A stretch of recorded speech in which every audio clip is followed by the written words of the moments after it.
Okay. I did a live video of the month of August. This is an improvised video. I didn't have plans to do the video today, and I didn't do any type of scheduling or anything. But here we are. I'm just gonna wait to know if the audio quality is fine. To be honest, so that's pretty much what I'm waiting for.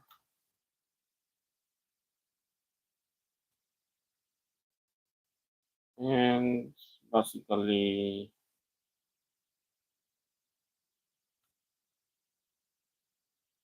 see right there.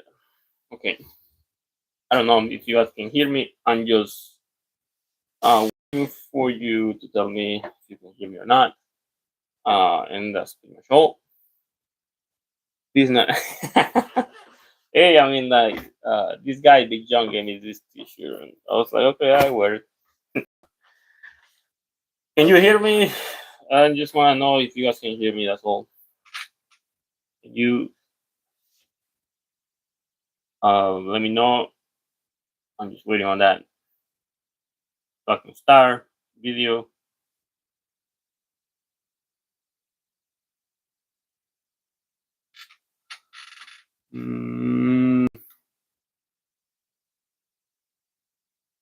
Oh yeah. Okay. Thank you for letting me know. Then you guys can hear me. So today we have the live video of month of August, as I'm saying, and like when I talk about turbochargers, which is something then very problematic nowadays, especially with the BGT or the BNT turbochargers, which are going to be the turbo control turbochargers, are very problematic compared to the fixed speed turbochargers. And I'll be answering questions. So, Gallegos dice: ¿Cuál es mejor, X15 o DD15? La verdad, los dos tienen problemas, no hay ninguno mejor que el otro. La verdad, ahorita como estamos en el tiempo, en la era de los problemas en los motores. Pero no hay manera de cómo decidir cuál es mejor, que motor X15 o DD15, dado ambos motores van a producir casi la misma similitud en problemas, pero sí hay manera de decidir qué motor es más económico. Como por ejemplo, ahorita estamos hablando de los turbos. El turbo para un DD15 le va a costar cerca de unos 2,000 y algo de dólares. Depende de los años, varían, pero aproximadamente un punto medio del precio del DD15 es unos $2,000, 2,500, 1,800, más barato con $800, dependiendo del año. Pero para un IS6 o un X15, el turbo de un concesionario de un dealer va a costar alrededor de $6,000, $7,000. Exageradamente caro, y reconstruidos generalmente andan entre unos 2,000, 3,000, 3,500. Todo depende de quién lo haga. Así que creo que ahí es la gran diferencia entre lo que es el costo y lo que es la duración, ¿verdad?, de los componentes, dado de que los motores IS6 tienen BGT turbos o el BNT, que son turbos controlados por computadoras, dan mucho más problemas que los de 15, que son una velocidad fija.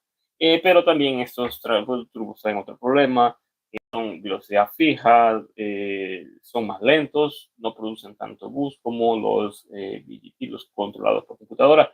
Tienen su ventaja y desventaja, pero la gran ventaja es que son más baratos, ¿verdad?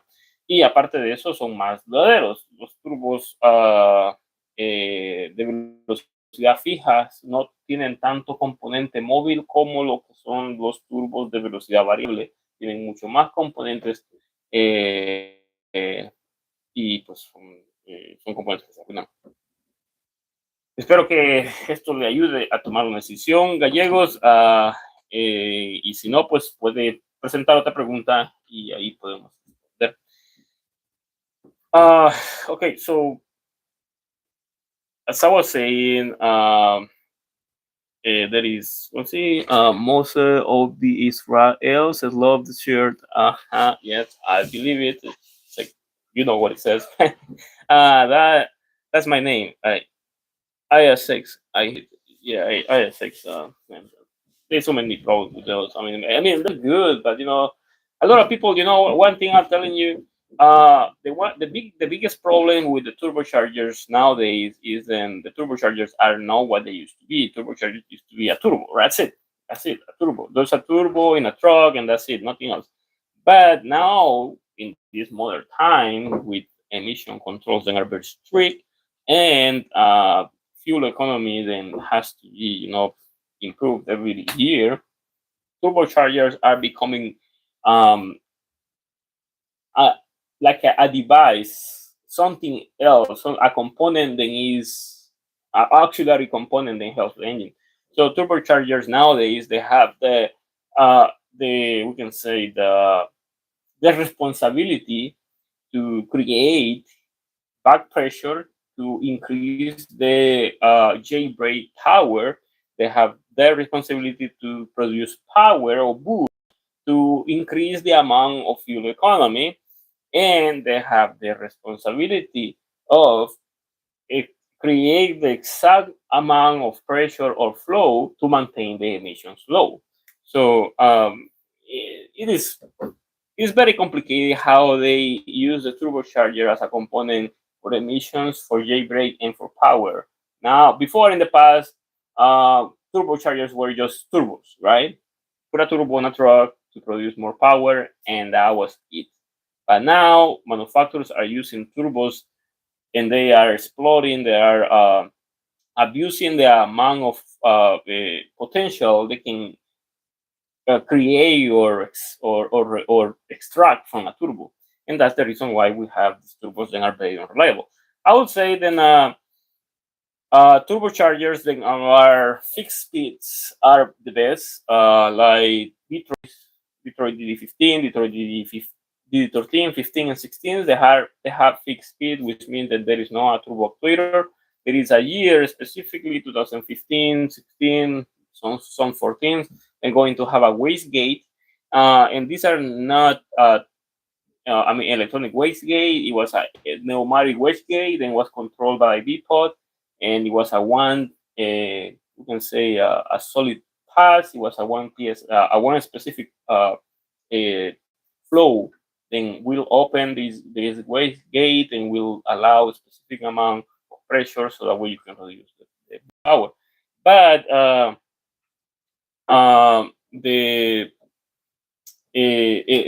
modern turbochargers for D15s, they don't have that. They are straight turbochargers with not any type of controls. They're just the turbo, the shell in the front, the shell in the back, and that's it. And these are the best turbochargers. These are the most reliable turbochargers, the ones that don't have any type of controls within the turbocharger.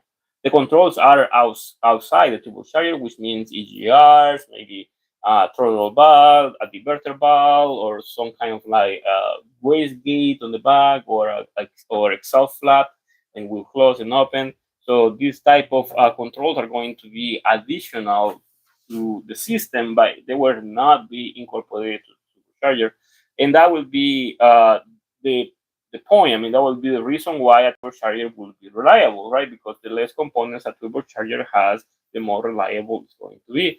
Then you have the BGT, the BNT, which is the same thing. Turbochargers, the variable speed turbochargers, right? These are turbochargers that you're gonna find in Volvos, or some Volvos. Not all Volvos have it, right? You're gonna have on Volvos, you're gonna have on Cummins, Packard engines, Max Force engines, Navistar engines. you're gonna find us, and these turbochargers are going to be controlled by a computer. The benefit of the BGTs and the BNTs is that these turbochargers usually have a bigger shell, a bigger gallery to for the exhaust travel.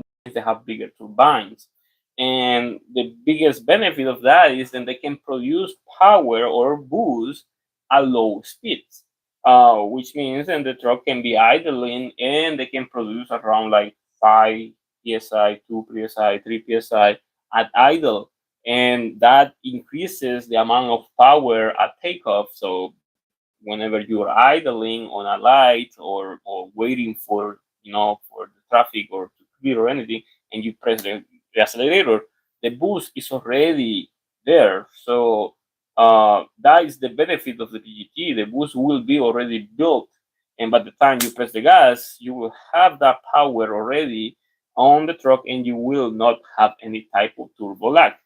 That will be the best.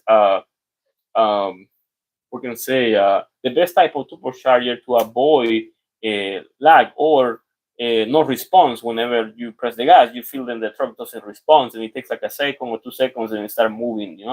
And that's the problem with the fixed speed turbochargers like Detroit, right? And that's the reason why a lot of people complain about Detroit, because they have fixed speed turbochargers, and these turbochargers are not meant for until to avoid lag or lack of acceleration, right? So these turbochargers are mostly to produce a specific amount of powers, right? Fixed amount of powers. So the problem is, in order to have 1 psi of pressure at idle, right, you need to hit the gas, maybe 1,000, maybe 1,100 psi. RPMs to get 1 psi or 2 psi of boost, and that is the problem. Like you cannot get that power or that boost if the engine is idle, and that is the benefit of the BGTs, right? But that is the reason why BGTs are more expensive, right? BGT turbos are way more expensive than single speed or fixed speed turbochargers. But they're more reliable, and that's the reason why when you go to the dealer and you want to replace your Cummins X15 turbocharger, you get a quote for $6,000 just for the turbocharger, and that doesn't include the the actuator, the BGT actuator. That is going to be a separate item that you need to buy, and that will definitely bump the price to around $7,000 or more just for a turbo. So that's a lot of money. It's just throwing out money just for a turbo. I don't know why these turbos are so expensive, but remember they have more mechanical pieces, and they have more engineering in them, so that's the reason why they're more expensive. Santiago R say, what's the 639 FMI2? 639 it seems like that's a communication issue, something like that. So I've been seeing the 639. Yeah, it's a CPC problem. Let me see. Hey,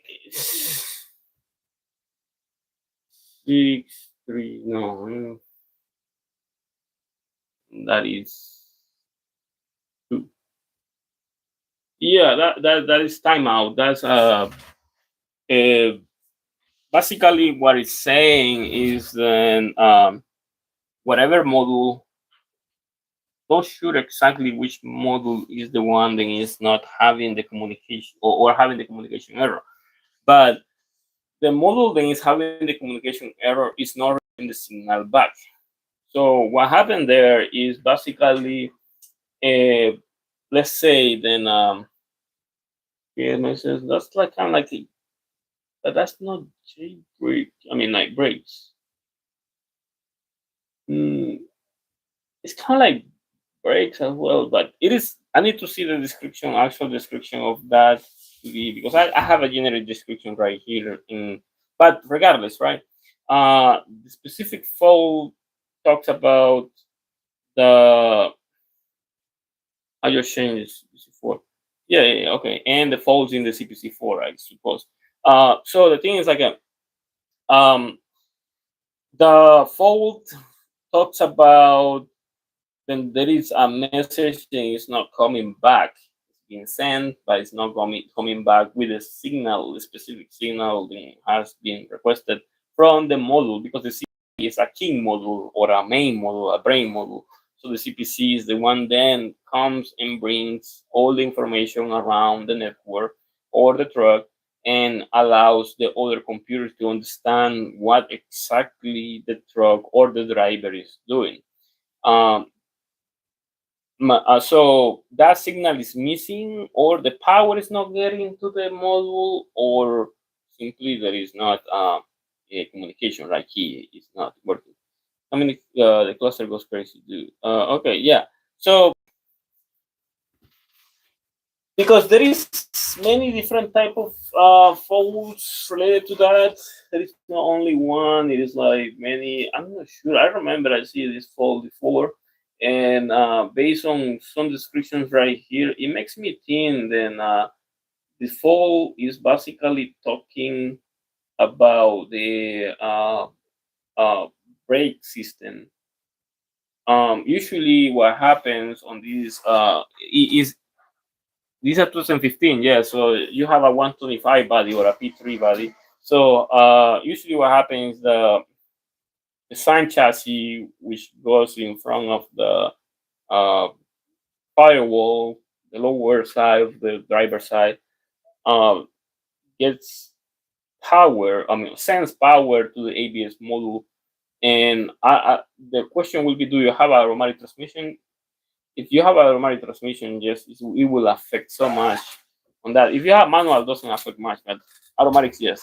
Um, but anyway, this power is going to be sent to the ABS module, and the ABS module is going to communicate with the CPC.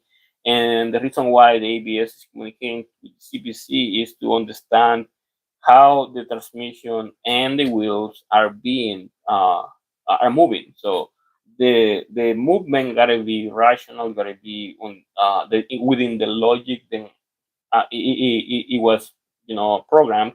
So if the ABS signal is not getting to the CPC is not going to allow you to drive the truck because doesn't understand how the truck is moving, understands the transmission movement but not the wheels movement. So that's the reason why automatic transmissions are very problematic, because if the ABS system doesn't work, the transmission is not going to work well, or it's not, or the truck is not going to allow you to put it into drive. So I need to see the actual description of the DDL, because this fault has many different type of definitions. Based on the description of the actual fault, I'll be able to understand exactly what is that. So if you have that, just text it right now and I will give you exactly the detail. But right now I can just give you generic information. Um, okay, Diesel 96. Can you talk about the Packard EPA 21? I started to work on those and hard to find service manuals. Gracias, saludos desde Laredo, Texas. Sí, uh, the Packards. I don't know. I mean, like, I started to work with those Packards. There are very problematic engines so far. Um, uh, we saw a couple of those Packards with broken injectors, damaged turbochargers, 200,000 miles. I think they're very unreliable. I don't know what's going on with Packard. I mean, like in the past, used to be very reliable the first year, but this last year seems to be very low. But situation with Packard, I think most likely is pretty limited on the stuff you can do with basic amount of information. And Packard has that problem. And Packard doesn't allow you to eh, extract information um, as a public information, right? Everything is private information, like any type of models and everything. So you have to have some kind of account, website, online account with them to be able to extract all the information that you want. Uh, for me, like to be honest, right? in my case, at my shop, it's kind of not worth it to invest on Packard because there is not much people that have Packard. So we see maybe like 2, 3 Packards a month. Some of them are going to have no problems at all. They come or give because of oil change, and some of them are going to have bigger problems like injector problems and stuff like that. And we can fix these Packards with basic tools like J-Pro and stuff like that. But usually for us, it is not worth it to invest $2,000, $3,000, $5,000 in diagnostic tools and service manuals, and that's what you're saying, right? Just to work on this. So it's pretty hard for me to tell you about where to get the service manuals, right? Or especially for free. For free, I don't think you might be able to. There is guys that sell computers, copy, like burn copies of the softwares, but still you cannot connect to the server. If you have the Packard software, you cannot connect to it. I mean, because the server is just, uh, something that you need to be on point. I mean, like you need to have the right encrypted key to be able to get into that. So it is something that it's pretty hard. That's I can talk about it. I have some experience with Packard. I don't have extremely vast experience with it. I will lie if I said thing I have. But when it comes to information, it's pretty hard to find it. To be honest, for me, I try to Google it, research information here and there. But it is not that easy to find that information for Packard. Um, and I mean, at some point, as I say, I mean, like this engine seems to be not that reliable, and a lot of people is staying away from this engine. So it's kind of hard. I mean, or maybe not worth it to invest money on my side or invest time in my side to try to get the best eh, um, books or documentation to get these engines uh, or to know these engines because I don't have that many of these engines that come to my shop. I have more Volvos than Packard. But I don't know if this helped you or confused you more. But if you have any other question, you can come and I'll try to answer it as soon as I can. But anyway, as I was saying with the issue of the turbochargers, uh, and that's another thing. I mean, like we have a Packard here with a turbocharger, right? And the turbocharger was replaced because the turbocharger, the BGT, the leader rod got stuck. So the turbocharger is very expensive at the dealer, and the owner didn't want to buy it. So he went and grabbed uh, a rebuilt turbocharger, and this turbocharger only lasted like a week, and now it has the same issue. So um, it looks like this turbocharger is gonna be a specific type of turbocharger uh, components on it. Otherwise, they won't last that long. And I think the reason why is because there is many other things and these turbochargers are controlling. As I said before, these turbochargers are not just turbos anymore. I think Detroit is the only one that is keeping turbos as turbos because they don't have a BGT. So, but the other manufacturers they are using turbos for many different things, and that makes them very unreliable. I don't understand. Them. I mean, the hose is super expensive. That's the problem. I think if the cost of the turbocharger weren't that expensive, I think that would be fine. It is so bad when you go to the dealer and try to find a BGT turbocharger and you get a quote of $5,000 for a turbocharger.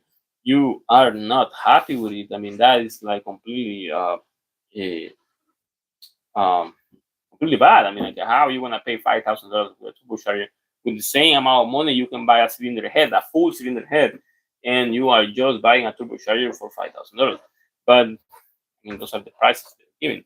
Um, and I don't think that it's going to get any better. That thing is going to just continue increasing prices because they are making these turbochargers, more sophisticated every time, and with that, they're increasing the amount of time they're investing to create a turbocharger, and also the amount of money they invest to create a turbocharger.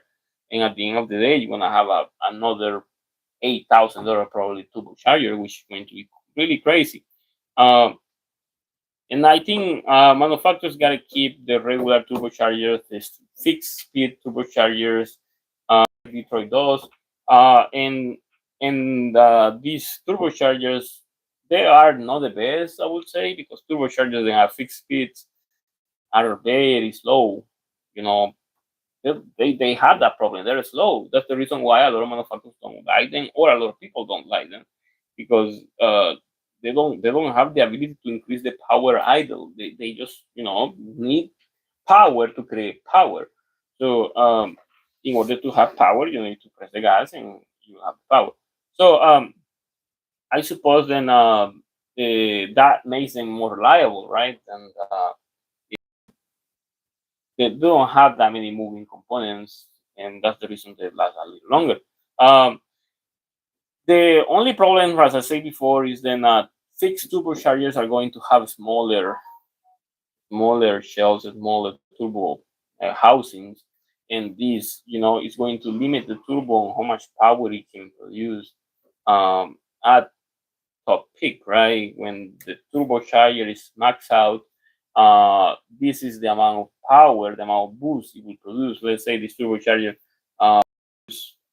as max probably 25 pounds, right? Maybe 40 pounds, right? Um, versus the other turbos can produce way more power, but their limit at 40 pounds. They can produce even more if it is possible, right? But they wouldn't do it because it's going to destroy the engine, and that's the reason why I mean a lot of the manufacturers are preferring the BGT turbos versus the non-BGT, because with the BGTs they can control the power in different ways. Uh, in the case of Detroit, I would say Detroit is using the EGR valve, and in some cases the throttle valve as a turbo controller. Um, and this will, improve the power of the engine, or increase the boost or decrease the boost depending on the circumstances, depending on the computer logic on how the engine is working. This is how the engine or the computer is going to manipulate the AGR or the throttle valve. In the case some trucks don't have it, the modern trucks don't have throttle valves anymore. Um, so they are going to just use the EGR as a main controller of turbocharging. The one thing about the turbochargers, the BGTs, is then they have the biggest benefit versus the non uh, computer control, right? And that will be then they can increase the temperature of the emission system, and that will keep the system cleaner or maintain emissions lower. So and that's the biggest benefit. So you can when you start your engine on a Cummins, on a Packard or anything, the turbo is barely, you can barely hit it, but eventually, like 30 seconds after, once the turbo is fully lubricated with oil, the turbo is going to increase the speed, and that will be the point of the BGT, right? The BGT is going to open little by little until it reaches a specific amount of boost pressure, and this boost pressure is going to increase the temperature on the exhaust system, and that will, create a better emission system and all that, and also a better idle, I would say. But that's only for emission control, right? In some places, in maybe Texas, maybe Florida, in some states, they are canceling the BGT turbos on Cummins because they're very problematic. So usually what they're doing is like installing 60 series turbochargers on these Cummins engines. Of course, they need to map it again. They need to program it because the turbocharger eh, boost is not the same when you install a single speed turbocharger. So they need to create a new map so that way the engine understands the amount of air then the engine is consuming, and that will maintain the power and everything. But once I do that, like removing the BGT out of the electronic computer or electronic components, uh, eh, the engine becomes more reliable, right? Because you don't have a turbocharger that will block the flow of the engine. You don't have a turbocharger that will create a large amount of boost at idle, and you don't have a turbocharger then I go bad, all of a sudden. So I think at the end of the day, I think a turbocharger should be just a turbo.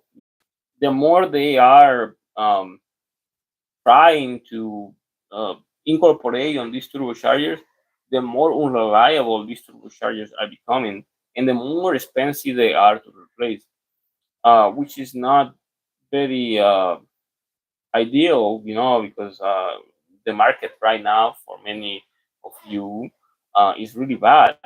So having a $5,000 expense is very bad, especially if the turbocharger breaks on the road. And that's the biggest issue, right? Turbocharger and all of a sudden is leaking or it blows or it's not boosting power or something. Um, you will have to replace it on the spot because you won't be able to move, or you won't have any power. You will be able to move, but you won't have power, and you will have to spend the money where the truck broke, and that will cost a lot of money, and that I think that is something that no one wants to experience. So um, it is something that we cannot avoid. I mean, eventually turbochargers are going to break. That's normal. They're mechanical pieces, right? So wear and tear is going to be present 100% from the moment the engine runs the first time. So there will be a specific amount of wear that's going to happen. But when you have a high cost to replace, then it's not, something that you can afford. Because the best way to maintain these trucks running all the time is to replace the components before they break. But no one will want to replace a turbocharger that costs $5,000 before it breaks, because you will want to squeeze as much as you can out of this turbocharger, because you are going to spend that money regardless. You're going to spend $5,000 regardless if you replace it right now or replace it later, right? So it will be better to wait until it breaks, so that way you can, extract the large amount, maximum amount of money out of this turbocharger before before you replace it. But and that's the reason why the truck breaks on the road, right? But at least you're trying, right? I mean, it's something understandable, right? Why people wait to the last minute to replace something, because it's pretty hard to afford it. I mean, the prices are too high on these repairs, and it's not just turbochargers. I would say so many other components that are so expensive, and there is nothing to do about it. I mean, there is nothing we can, as a mechanics, right? We can help the customer with, so because that's the price of the part, and that's the reason why sometimes a lot of uh, the truck owners, right? They're very mad at repair shops because they're going to be spending so much money for a turbo or something like that, right? And they might think, oh yeah, but it's just a turbo, it shouldn't cost that much, right? But if the parts are just so expensive, I mean, like, for for no reason, these prices are going high, and there is nothing to do to stop that. Or at least we can do, right? Especially uh, things that are not made in the USA, they're going to be more expensive, regardless, right? Um, but like as I say, I mean, like I think buying rebuild turbos, I think is a good idea. Uh, it's not the best, but it's a good idea to save some money. Might not last you know that long as the original turbocharger, but it's going to be alright as long as you can make it at least for 1 year or 2 years, and then you might be able to replace the turbocharger with the original one, which is going to be the best option. But if that's not the case, if you cannot afford that, you cannot uh, buy a turbocharger, rebuild turbocharger. Having a used turbocharger will be a good option as well. Sometimes buying a used turbocharger is more, it is always better, right? Looking say like than buying a rebuilt one, because sometimes the used turbocharger works fine, it's cheaper, no problems, right? And sometimes the rebuilt ones, they don't last that long, maybe 1 week, 2 weeks, 1 month, you have to replace them. So it depends up to you, right? And also, it's pretty hard to find used parts sometimes because when you buy used parts, there is nothing you can do if it fails. You stuck with a used part. When you buy rebuild parts, you have warranty. The warranty might be not the best. I mean, the warranty should usually local people warranty isn't the best. But at least you have peace of mind when you have it, and that will help you in case of any problems, any failures. At least not to get the money back, but at least not to spend any extra. But I'll say then, if you're looking to buy a truck in this modern time, which is pretty hard, the only trucks in this case, yeah, because there's only more than one. Then sells then have turbochargers that are non-computer controlled are Volvo and Detroit. And not all Volvos. There's specific Volvos that have non-controlled turbochargers, uh, fixed-speed turbochargers, and Detroit's mostly they all have uh, regular non-controlled turbochargers. And this will be the most reliable type of turbocharger you can buy. Less problems, maybe not the best when it comes to power or to fuel economy. Maybe it's going to be point something lower than the other type, and also not the best when it comes to fuel power delivery. Power delivery on fixed speeds turbos is very bad, very whack. You will need to build the power before it delivers to the engine. Um, and the other engines, I mean, Cummins, Packard, Volvo as well has BGTs, International Navistar.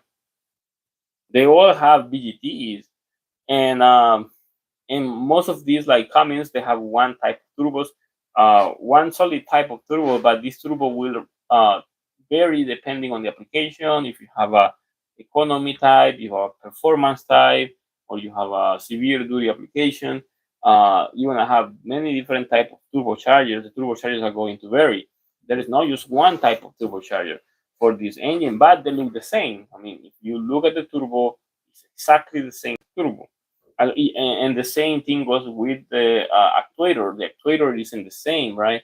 If you have a conventional non-performance turbocharger on a common 16, the actuator is not going to fit on a performance 565 horsepower turbocharger because the turbocharger travel is different in the way it works, and the software then is uh,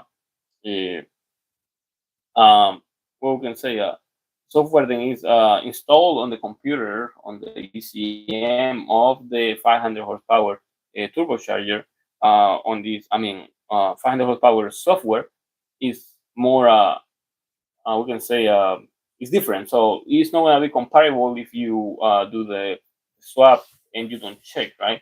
And also, you won't be able to program it. You won't be able to calibrate it. So the turbocharger is not going to communicate with the computer. So it's kind of complicated. when it comes to that. And so that's the reason why, I mean, like, yeah, I think having regular turbochargers is just the best. I mean, in the case of Detroit and some Volvos, right, having the regular type of turbocharger is always going to be the most reliable option, and it's going to be the most uh, economy or more affordable uh, option, because it's going to be cheaper regardless, because you have less engineering and it's just a basic turbocharger. I mean, you have the two turbines, the shells, and that's it, nothing else. And it's better if they don't have a wastegate, way better, so that way they don't have to, they don't have any component that can break. Um, but with that, you have to understand that you might not have the best power, you might not have the best acceleration, but in the fuel economy probably is not going to be exactly as the BGT controls. But I mean, you're gonna have a reliable turbocharger, which is, I mean, that's what you want, right? The fuel economy isn't going to be a big deal, like a 1 mile less. It's going to be like point 0.3, point 0.4, point 0.5, depending on the circumstances. But it's going to matter when it comes to 100,000 miles, how much extra fuel you already spend on a non-BGT turbocharger engine versus the BGT turbocharger engine. So the fuel economy is going to be a big factor in the long run. In the short term, you won't find any type of difference. But still, like when it comes to the power, you wanna see the difference between the turbocharger being control and the turbocharger being not control, and the engine braking as well. You wanna see the difference between the turbocharger being is a single speed and the turbocharger being is multiple speed. So that's, as I say, I mean, like turbochargers, BGTs, turbochargers are the best when it comes to performance and engine braking, because they have the ability to vary uh, the flow in different ways, and they can close it to the point that the engine is completely restricted for any flow, and that creates a large amount of back pressure and will not eh, allow the engine to to continue increasing speed, but also will create the problem that in some cases the turbocharger will get stuck in the closed position, which is in the engine braking position, and these will stop the engine from starting. In the mornings, usually that's when it happens.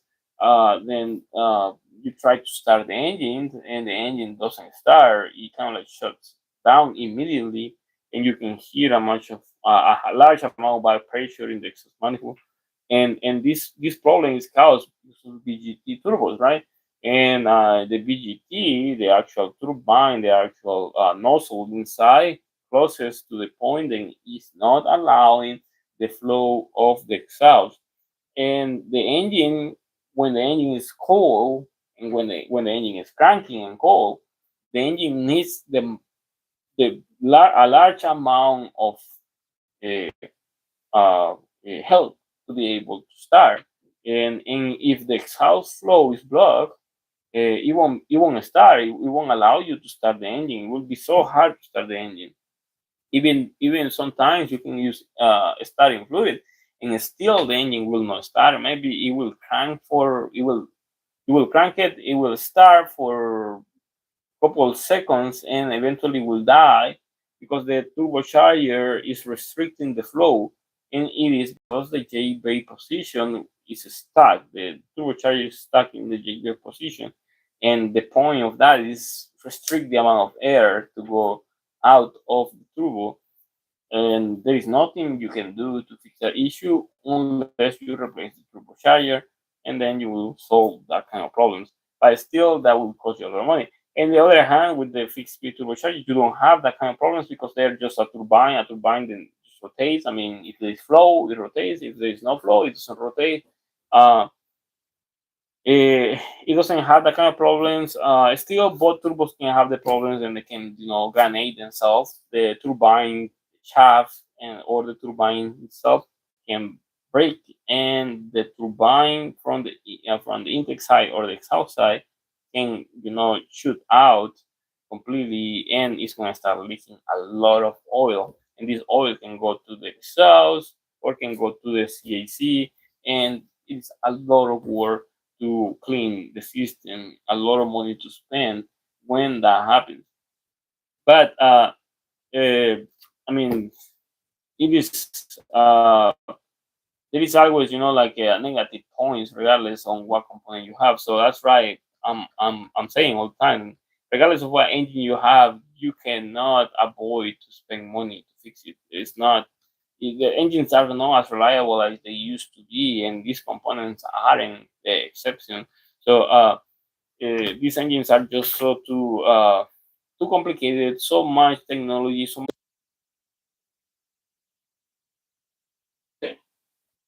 Okay, so it happened, then my phone got connected for some reason.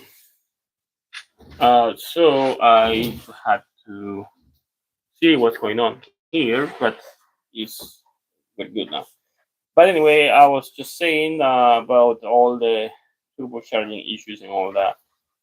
But okay, so I suppose that this is all I'm gonna be talking today about these issues on these turbocharging issues and the trucks. I mean, anything else.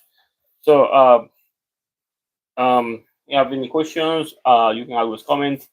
And yeah, I will do another live video next month, and we'll see what's going to happen then. And we'll see. Let's select a topic, or I can have you select the topic in a talk. Being a little busy, that's the reason why I haven't been able to do much with the topics. But yeah, I keep that in mind. So, that's all we're going to be talking about, and hope you like the video. Um, and any questions, comment below. You want to come to the shop, you're welcome to come to the shop. You can Google it, you can find me there. And thank you for watching my videos, and stay tuned for more videos. They are informative. Okay. Thank you.